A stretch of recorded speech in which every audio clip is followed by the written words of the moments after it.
Hello everyone, and welcome back to my Senate prediction videos, where we take a look at the Senate races going on across America in 2020. And now we are going to take a look at a pretty big state. In fact, it is the second largest state in the country in terms of area and in population. And we are, of course, talking about the Lone Star State of Texas, a seat currently held by the Republican Party and Senator John Cornyn, who is in his third term. Cornyn won in 2014 with 27% of the vote, by 27%, sorry. In 2016, Donald Trump won by just under 9 percentage points. And in the 2020 cycle, most people consider Texas to be in the toss-up or lean Republican column.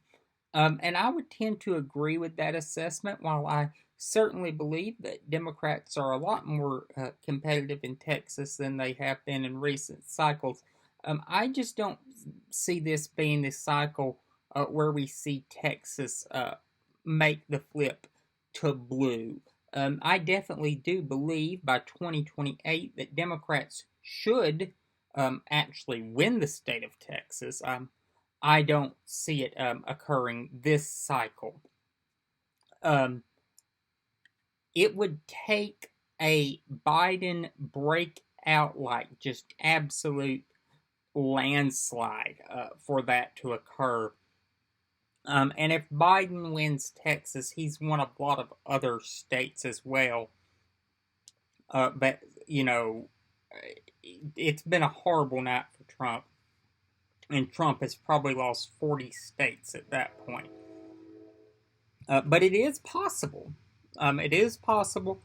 But I would have to say, at the end of the day, my belief right now on October 8th is that Texas is still a red state.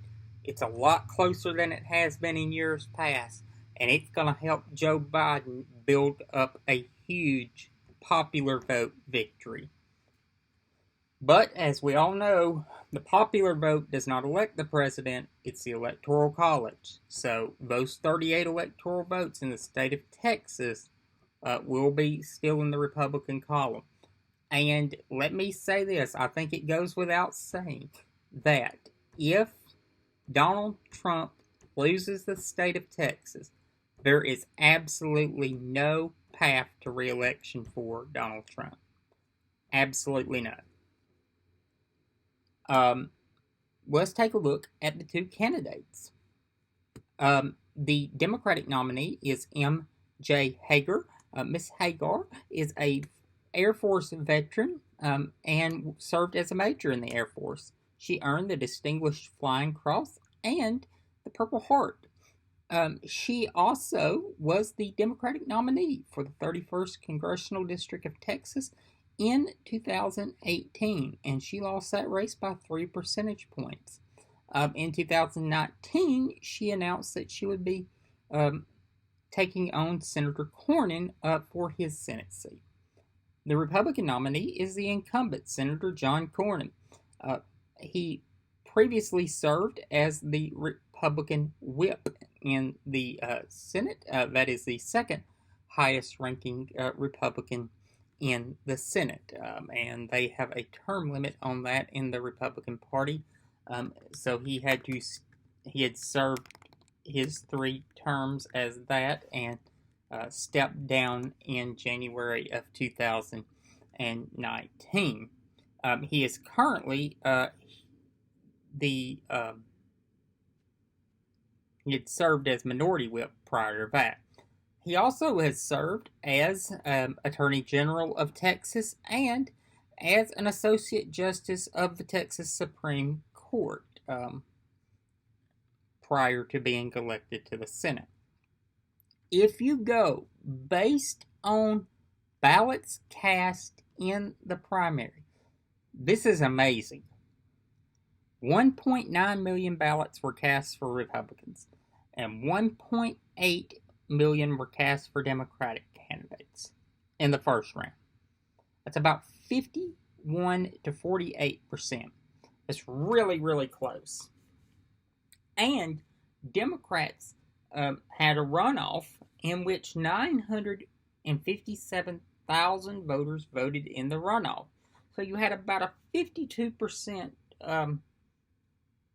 participation rate in the runoff.